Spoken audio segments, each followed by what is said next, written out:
بزرگان محترم،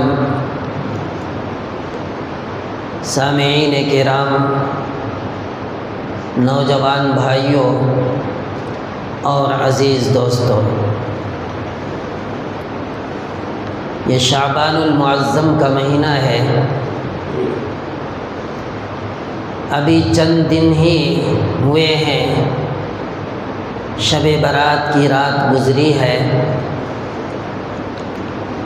اللہ نے اپنے بہت سارے بندوں کو توفیق عطا فرمائی کہ وہ اللہ کے گھر نیک عمل کی خاطر پہنچے، اور ان کو احساس بھی ہوا، ندامت بھی ہوئی، شرمندہ بھی ہوئے، اور اللہ کے سامنے روئے، گڑ گڑائے، معافی چاہی۔ اللہ کی ذات سے امید ہے کہ اللہ نے ہم میں سے ہر ایک کے گناہوں کو معاف کر کے ہمیں عبادت کی بھی توفیق نصیب فرمائی ہوگی، اور آئندہ بھی دعا فرمائیں کہ اللہ پاک آئندہ رمضان تک کے لیے ہمیں جو ہے ہماری عمروں کو بڑھا دیں اور رمضان نصیب فرمائے۔ دوستو، جو آیت میں نے آپ کے سامنے پڑھی ہے، تلاوت کی ہے، اس آیت کے اندر اللہ پاک نے تقوی کا ذکر فرمایا ہے، اس لیے کہ آئندہ آنے والا مہینہ جو ہے بڑا قیمتی مہینہ ہے، اور اس مہینے کو اگر صحیح طریقے سے استعمال میں لانا ہے تو ہمارے اندر تقوی والی صفت پیدا ہونا ضروری ہے۔ اس لیے میں نے آج اس آیت کو ڈھونڈ کر آپ کے سامنے چند بات کہنے کی جسارت کی ہے۔ دعا کیجیے کہ اللہ ہم سب کو کہنے سننے سے زیادہ عمل کی توفیق نصیب فرمائے۔ میرے دینی بھائیوں، اس کے اندر اللہ پاک نے سب سے پہلا لفظ جو استعمال فرمایا ہے، یا ایھا الذین آمنوا، اپنے بندوں کو خطاب فرمایا، کہا اے ایمان والو۔ ایمان کوئی معمولی چیز نہیں ہے، بڑی قیمتی چیز ہے۔ جس کے پاس ایمان نہیں، ان کے پاس دنیا کی کچھ بھی نہیں ہے، اور نہ آخرت کا کوئی حصہ ان کے لیے۔ تو ایمان بڑی قیمتی چیز ہے، بڑی قیمتی اشیاء ہے۔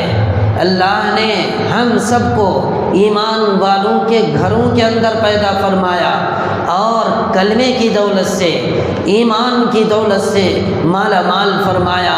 اللہ کا شکر ادا کرنا چاہیے، اس لیے کہ اللہ پاک کا ارشاد ہے، لئن شکرتم لازیدنکم، اگر تم شکر ادا کرو گے تو ہم جو ہے توفیق کو بڑھاتے رہیں گے۔ اللہ اپنی نعمتوں کو بڑھاتے رہیں گے، بار بار توفیق ملے گی، آدمی بار بار شکر ادا کرے گا، بار بار نعمتوں سے مالا مال ہوگا۔ تو ایمان جو ہے بڑی قیمتی چیز ہے۔ اس آیت کے اندر سب سے پہلا جملہ جو اللہ پاک نے نکالا، فرمایا یا ایھا الذین آمنوا، اے ایمان والو۔ اس کو یوں سمجھیے، میں مثالیں دے کر بعض دفعہ سمجھایا کرتا ہوں، جیسے کسی باپ کے چند بچے ہیں، اور جب کوئی کام اسے پیش آئے تو ان بچوں کے نام لے کر پکارے اور بلائے، یا ان کو حکم دے کہ زید یا عمر یا بکر تم فلاں کام کر دو۔ اس کے مقابلے میں ایک دوسرا باپ جس کے بھی چند بچے ہیں، یہ اپنے بیٹوں کو بڑے پیار سے کہتا ہے، محبت اور شفقت کے انداز میں کہتا ہے کہ بیٹو دیکھو فلاں کام کرنا تھا، بیٹا اگر کر ڈالتے تو بڑا اچھا ہوتا، بیٹے ادھر آؤ، بیٹے فلاں کام کرو۔ تو اب دیکھیے، وہاں نام لے کر کہا گیا، اور یہاں پیار بھرے لہجے میں بیٹا کہہ کر پکارا گیا۔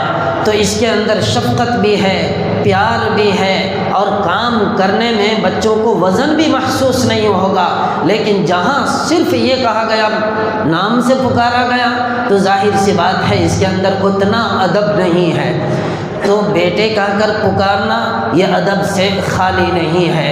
اسی طرح اللہ پاک نے ہمارا نام نہیں لیا، بلکہ ایمان والوں کا خطاب دیا کہ اے میرے وہ بندے جو ایمان والے ہوں، ایمان کی صفت سے متصف فرمایا تو اللہ کا کتنا بڑا کرم ہے، اللہ کتنے بڑے شفیق ہیں، اللہ کتنے بڑے رحیم ہیں کہ اپنے بندوں کو صرف بندہ نہیں کہا بلکہ ایمان کی صفت سے متصف فرمایا اے ایمان والو۔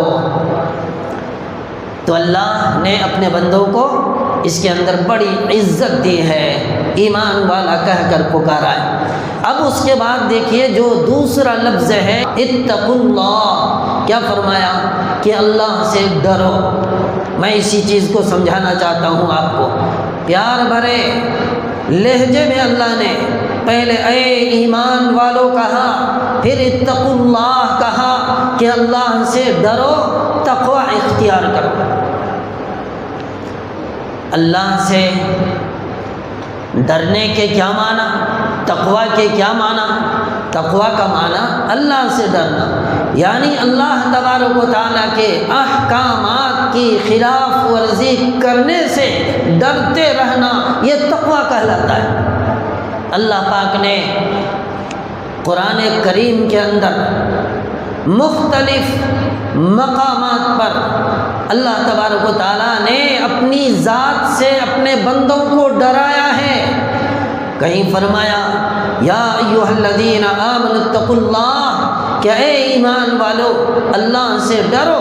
اس کے بعد فرمایا وکونوا مع الصادقین، اور نیک لوگوں کے ساتھ بنے رہو، نیک لوگوں کی صحبت اختیار کرو، نیک لوگوں کے پاس اٹھنا بیٹھنا بھی تمہیں نیک بنا دے گا۔ کہیں فرمایا یا ایھا الذین آمنوا اتقوا اللہ ولتنظر نفس ما قدمت لغد، کہ اے ایمان والو اللہ سے ڈرو، اور ہر نفس کو، ہر انسان کو چاہیے ما قدمت لغد کہ کل کی تیاری کرے، کل کے لیے توشہ بنائے، توشے کی تیاری کرے۔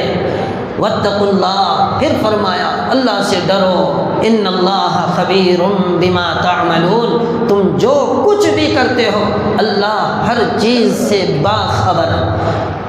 مختلف انداز میں اللہ پاک نے تقوی کو سمجھایا۔ کہیں فرمایا ان اللہ مع المتقین، کہ تقوی گزاروں کے ساتھ اللہ پاک ہوتا ہے۔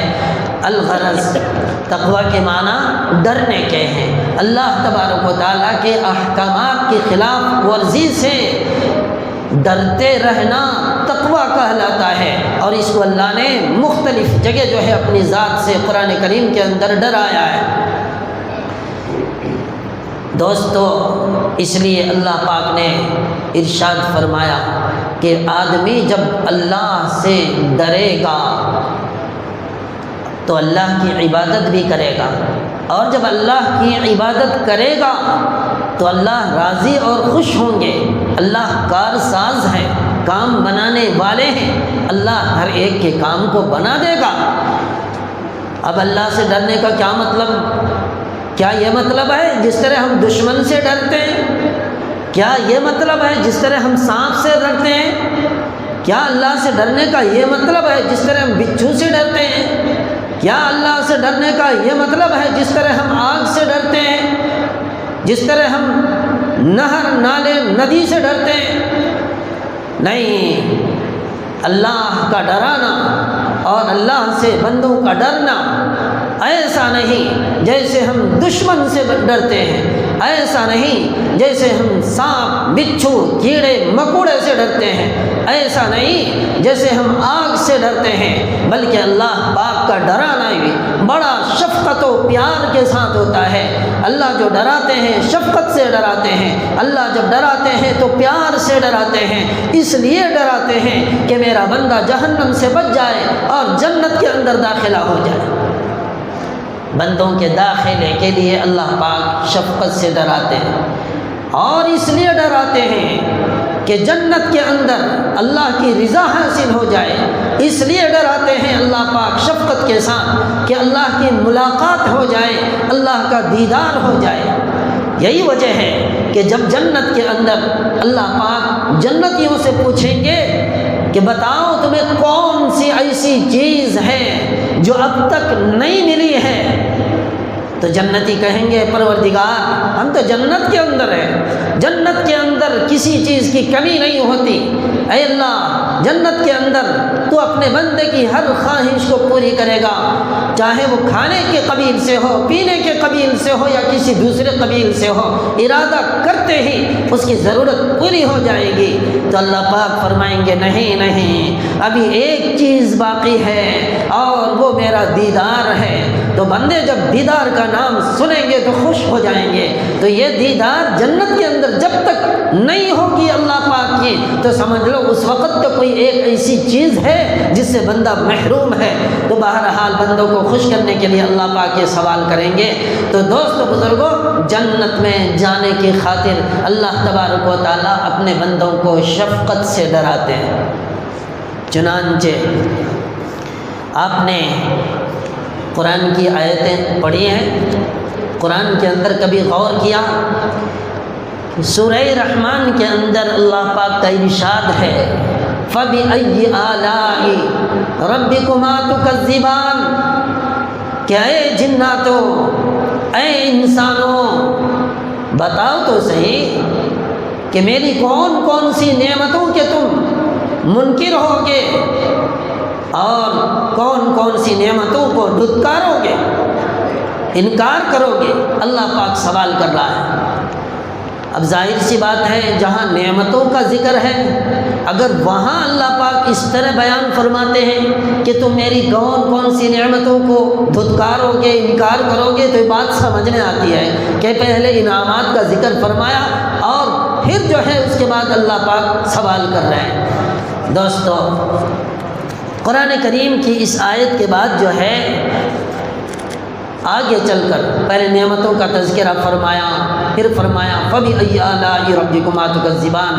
اس کے بعد دوسرے رکوع کے اندر اللہ نے قیامت کا تذکرہ فرمایا، اللہ نے جہنم کا تذکرہ فرمایا، اللہ نے اپنے عذاب کا تذکرہ فرمایا۔ چنانچہ ارشاد فرمایا فَإِذَا انشَقَّتِ السَّمَاءُ فَكَانَتْ وَرْدَةً كَالدِّهَانِ۔ کیا فرمایا؟ فَإِذَا انشَقَّتِ السَّمَاءُ، کہ آسمان پھٹ جائے گا۔ جب قیامت قائم ہوگی تو آپ نے سنا ہوگا زمین باقی نہیں رہے گی، آسمان ٹوٹ پھوٹ جائے گا، مثل روئی کے گالے کی طرح اڑتے ہوئے آپ کو نظر آئیں گے۔ تو دوستو قیامت کا منظر جب ہمارے سامنے ہوتا ہے تو ہم جو ہے سب چیز کو بھول جاتے ہیں، ہماری توجہ قیامت کی طرف ہو جاتی ہے۔ تو اللہ کہہ رہے ہیں فَإِذَا انشَقَّتِ السَّمَاءُ، جب آسمان پھٹ جائے گا پھر کیا ہوگا؟ فَكَانَتْ وَرْدَةً كَالدِّهَانِ، کہ وہ گلابی رنگ کی طرح، گلابی وہ ایسا رنگ اختیار کرے گا جیسے گلاب کے پھول کا رنگ ہے، یا پھر لال رنگ، یعنی رنگ برنگ جو ہے کہ آسمان کے اندر رنگ جو ہے چڑھتا رہے گا، کبھی لال نظر آئے گا، کبھی جو ہے پیلا نظر آئے گا، بعض دفعہ جو ہے سرخی مائل ہوگی، بعض دفعہ زردی مائل ہوگی، تو اس طرح رنگ بدل جائے گا آسمان کا۔ اور آگ کی تپش کی وجہ سے فرماتے ہیں کہ جس طرح تانبا لوہا پگھل جاتا ہے اور پگھل کر قطرہ قطرہ ٹپکتا رہتا ہے، اسی کیفیت کے ساتھ ایسا محسوس ہوگا جیسے آسمان والا آسمان سے بارش کے قطرے برسا رہے۔ تو فرمایا جب آسمان پھٹ جائے گا فَكَانَتْ وَرْدَةً كَالدِّهَانِ، تو آسمان کا رنگ ایسا ہو جائے گا جیسے گلابی رنگ، یا جیسے گھوڑے کا رنگ، یا اس کے خلاف اور کوئی تیسرا رنگ۔ اب تو نیلا آسمان ہم کہتے ہیں، لیکن جب کی حالت یہ ہو جائے گی۔ اس کے بعد اللہ پاک نے فرمایا فَبِأَيِّ آلَاءِ رَبِّكُمَا تُكَذِّبَانِ، اے میرے بندو بتاؤ کہ تم میری کون کون سی نعمتوں کے منکر ہوگے، انکار کرو گے، کون کون سی نعمتوں کو دھتکارو گے۔ اب عذاب کا ذکر فرمایا، قیامت کا ذکر فرمایا۔ ظاہر سی بات ہے یہ تو کوئی نعمت ہمیں نظر نہیں آتی، سمجھ میں نہیں آتی ہے۔ اللہ کا عذاب تو نعمت نہیں ہے۔ تو دوستو اللہ پاک فرما رہے ہیں کہ اللہ نے ذکر تو قیامت کا کیا ہے، اللہ نے ذکر تو جہنم کا کیا ہے، اور اللہ تبارک و تعالیٰ نے اپنے عذاب کا تذکرہ فرمایا ہے، لیکن در پردہ اللہ پاک یہ کہنا چاہتے ہیں کہ ہم نے بے شمار نعمتیں عطا فرمائی، ان نعمتوں میں ایک اللہ کی سب سے بڑی نعمت یہ ہے کہ میرا بندہ جہنم کے اندر نہ جائے۔ تو جہنم کے اندر بندوں کا نہ جانا بھی یہ اللہ کی بہت بڑی نعمت ہے۔ جہنم سے بچنا اللہ کی بہت بڑی نعمت ہے۔ اس کے بعد فرمایا فَيَوْمَئِذٍ لَا يُسْأَلُ عَنْ ذَنبِهِ إِنسٌ وَلَا جَانٌ، اور اس دن یعنی قیامت کے دن کسی انسان سے اور کسی جنات سے اللہ پاک ان کے گناہوں کے بارے میں نہیں پوچھیں گے۔ کیوں نہیں پوچھیں گے؟ بعض آیات کے اندر آیا ہے کہ اللہ پاک اس دن پوچھیں گے، لَتُسْأَلُنَّ کا لفظ آیا ہے، اس دن پوچھیں گے۔ تو ہو سکتا ہے کہ وہ دوسری جگہ اور وہ دوسرا مقام ہو، اور یہ دوسری جگہ اور یہ دوسرا مقام ہو۔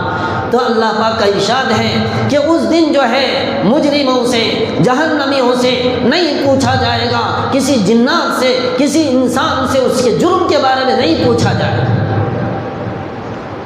فَبِأَيِّ آلَاءِ رَبِّكُمَا تُكَذِّبَانِ، پھر اللہ پاک فرماتے ہیں کہ اے میرے بندو، اے جناتو، تم میری کون کون سی نعمتوں کا انکار کرو گے؟ تو اللہ تو کہتے ہیں کہ اس دن مجرم کو پوچھا نہیں جائے گا۔ تو کیوں نہیں پوچھا جائے گا؟ کہتے ہیں اس لیے یعرف المجرمون بسیماہم فیؤخذ بالنواصی والاقدام، کہ مجرم لوگوں کے چہرے سے ان کے جرم کے آثار ٹپکیں گے، یعنی چہرہ دیکھتے ہی اللہ پاک معلوم کر لے گا یہ مجرم ہے، یہ گنہگار ہے، یہ سزاوار ہے۔ اس لیے اللہ کو پوچھنے کی ضرورت نہیں، اور اللہ ویسے بھی علیم بذات الصدور ہیں، دل کے اندر جو بات کھٹکتی ہے اسے بھی اللہ پاک جانتے ہیں۔ تو اللہ بندوں کی ہر حالت سے واقف ہے۔ جب جہنمی یا مجرم سامنے آئے گا تو خود بخود اس کے چہرے کے آثار اور قرائن سے ظاہر ہو جائے گا کہ یہ مجرم ہے، یہ جہنمی ہے، اس لیے اللہ کو پوچھنے کی ضرورت نہیں ہوگی۔ پھر کیا کریں گے؟ فَيُؤْخَذُ بِالنَّوَاصِي وَالْأَقْدَامِ، پھر اس کے بال پکڑے جائیں گے، بال پکڑ کر اسے جہنم کے اندر گھسیٹ کر ڈال دیا جائے گا، والأقدام، اور اس کے پاؤں پکڑ کر جہنم کے اندر گھسیٹ کر اسے ڈال دیا جائے گا۔ حضرت عبداللہ بن عباس رضی اللہ تعالیٰ عنہ کی تفسیر کے مطابق فرماتے ہیں کہ ان کے بالوں سے ان کے پاؤں کو جس طرح زنجیر سے ہم کسی کو جکڑ دیتے ہیں، اسی طرح اللہ پاک پاؤں کو جکڑ دیں گے اور پھر اٹھا کر اسے بھیجیں گے جہنم کے اندر۔ بہرحال بھیجنے کا جو بھی طریقہ ہو، کبھی اس طرح کبھی اس طرح، کبھی صرف سر کے بال پکڑ کر گھسیٹ کر جہنم کے اندر ڈالیں گے، کبھی پاؤں پکڑ کر پھینکیں گے، اور کبھی دونوں طرح سے جکڑ کر، یعنی بال کو پاؤں کے ساتھ جکڑ دیا جائے گا اور اٹھا کر بھڑکا دیا جائے گا۔ پھر اللہ پاک فرما رہے ہیں فَبِأَيِّ آلَاءِ رَبِّكُمَا تُكَذِّبَانِ، کہ بتاؤ اے میرے بندو، تم میری کون کون سی نعمتوں کے منکر ہوگے، کون کون سی نعمتوں کا انکار کرو گے؟ تو گویا اللہ بتانا چاہتے ہیں کہ جہنم سے بچنا بھی یہ بہت بڑی نعمت ہے، اس لیے اللہ بار بار اس کو دہرا رہا ہے، بار بار دہرا رہا ہے کہ بتاؤ تم میری کون کون نعمتوں کو دھتکارو گے اور کون کون سی نعمتوں کا انکار کرو گے۔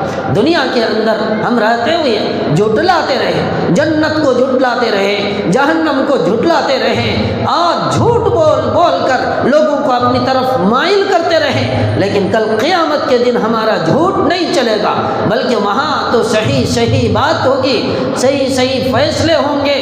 جنتیوں کو جنت کے اندر داخل کیا جائے گا اور جہنمیوں کو جہنم کے اندر داخل کیا جائے گا۔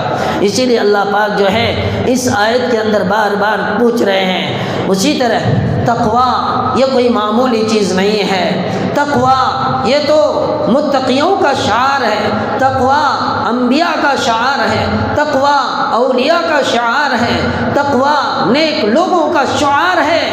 تقوی کے بغیر کوئی انسان ولی بننا چاہے ہرگز ولی نہیں بن سکتا۔ تقوی ایک ایسی چیز ہے جسے ولایت تک پہنچنے کے لیے سیڑھی مانا گیا ہے۔ یہی وجہ ہے حضرت شیخ عبد القادر جیلانی رحمۃ اللہ علیہ کا تقوی کہ کھانا پانی چھوڑ کر وہ جنگل کے اندر چلے گئے، جنگل کے اندر سے چارہ لے کر چاپتے اور اللہ کی عبادت کے اندر مصروف رہتے۔ کھانوں میں پینے کی چیزوں میں شبہ ہو سکتا ہے لیکن جنگل کے چارے کے اندر کسی قسم کا کوئی شبہ نہیں ہو سکتا۔ تو تقوی ہی تقوی، سراپا تقوی ہی تقوی۔ اس لیے اللہ نے وہ مقام عطا فرمایا تھا کہ شیخ عبد القادر جیلانی جن کا نام ہے اور سب سے بڑے ولی اور سب سے بڑے جو ہے دوستو سردار، یوں کہہ لیجیے سردار ولی گزرے۔ تو تقوی کوئی معمولی چیز نہیں ہے۔ تقوی آدمی کو اپنے اندر پیدا کرنا چاہیے۔ تقوی نیک اعمال سے پیدا ہوتا ہے، تقوی برے اعمال کو چھوڑنے سے پیدا ہوتا ہے۔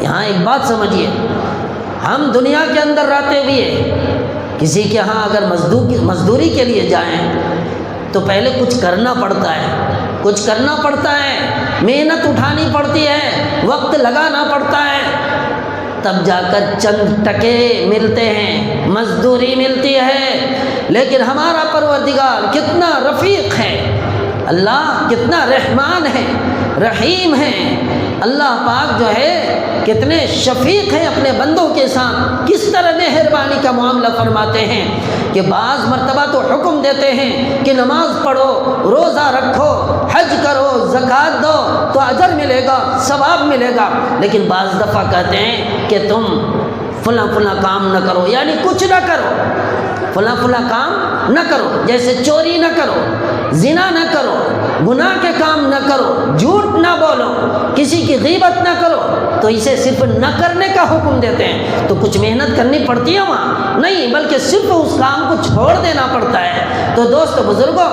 بغیر محنت کے اللہ اجر عطا فرما رہا ہے، کتنا بڑا رحیم ہے۔ جھوٹ چھوڑ دیا، کچھ محنت اٹھانے کی ضرورت نہیں پڑی، اللہ اجر دے رہا ہے۔ اور اسی طرح چوری کا کام، چوری کا جو فعل ہے اسے چھوڑ دیا، اس کے لیے کسی محنت اٹھانے کی ضرورت نہیں پڑی چھوڑنے کے لیے، اللہ پاک اسے اجر عطا فرما رہے ہیں۔ اسی طرح ڈاکہ ڈالنا، زنا کرنا، جتنے بھی برے فعل ہیں یہ سب کے سب اللہ کا فرما رہا ہے کہ تم چھوڑ دو، تم کو کسی محنت کے اٹھانے کی ضرورت نہیں ہے، بغیر محنت اٹھائے تمہیں اجر ملتا رہے۔ تو کبھی نماز پڑھنے سے اجر ملتا ہے، تو کبھی گناہ کا کام چھوڑ دینے سے بھی اجر ملتا ہے۔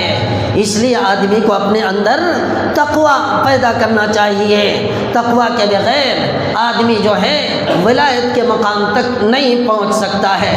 تقوی یہ سلف صالحین کا طریقہ ہے، سلف صالحین نیک لوگوں کا طریقہ ہے۔ جب کبھی کسی نیک لوگوں سے ملاقات ہوتی تھی تو وصیت کرتے تھے۔ کیا کرتے تھے؟ وصیت۔ آج تو ہمیں فرصت نہیں ہے کسی سے وصیت کرانے کی بھی نہیں اور کسی کو وصیت کرتے بھی نہیں کہ پتہ نہیں کسی کو فائدہ پہنچ جائے گا۔ ارے اللہ والے، چاپلوسی چھوڑو۔ دنیا میں کسی سے اگر کسی کو کوئی مدد کرتا ہے تو 20 کی مدد کر کے 40 اس سے اینٹنا چاہتا ہے۔ 40 کا فائدہ جب تک نہیں ہوتا ہے کسی کو، 20 کی مدد کوئی نہیں کرتا۔ یہاں تک کہ بعض دفعہ مدد کرنے والا جس کی مدد کی جاتی ہے ناجائز فائدہ اٹھاتا ہے۔ مثال دیتا ہوں، سمجھو، ایک بیوہ عورت ہے، بڑی خوبصورت ہے، ایک نوجوان لڑکا ہے، مدد کی نیت سے اسے جا کر 1000 روپے پیش کر دیتا ہے۔